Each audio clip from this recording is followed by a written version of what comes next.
Assalamualaikum warahmatullahi wabarakatuh. Selamat berjumpa kembali dengan saya. Dari mana pada kesempatan siang hari Jumat. Pada kesempatan siang hari ini saya akan membawakan triktif cara merubah bahasa di office ya. Sangat mudah sekali sebenarnya untuk merubah bahasa di office itu, khususnya di 365 ya, office 365. Caranya gimana? Kita langsung saja kita buka salah satu office-nya. Misalkan saya buka Outlook di sini ya. Saya di sini pakai bahasa Inggris masih.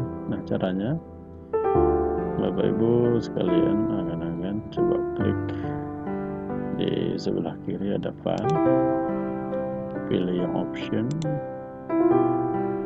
language, pilih. Di sini sudah kelihatan, misalkan saya di sini berarti bahasanya Inggris ya. Dan di sini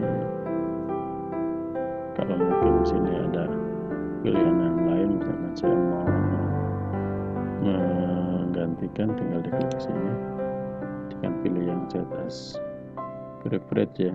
Nah, ini juga sama, misalkan tinggal di set buat sini, tinggal diklik. Kalau sudah klik set as preferred-nya, lalu oke. Ya. Nah, misalkan kalau tidak ada, Bapak Ibu sekalian bisa download di sini ya. Di install additional display English from office.com. Jangan lupa dulu ini harus online. Nah, kita cari bahasanya, mungkin ada bahasa Indonesia, bahasa Arab, segala macam di sini bisa sesuai dengan keinginan kita, kebutuhan kita. Tinggal di klik misalkan salah satu, lalu diinstal. Biasanya akan mendownload ya, jalan. Setelah itu baru diaktifkan, dia akan tampil di sini nantinya, tinggal dipilih aja. Itu saja untuk peralihan bahasa di office. Mudah-mudahan bermanfaat. Assalamualaikum warahmatullahi wabarakatuh.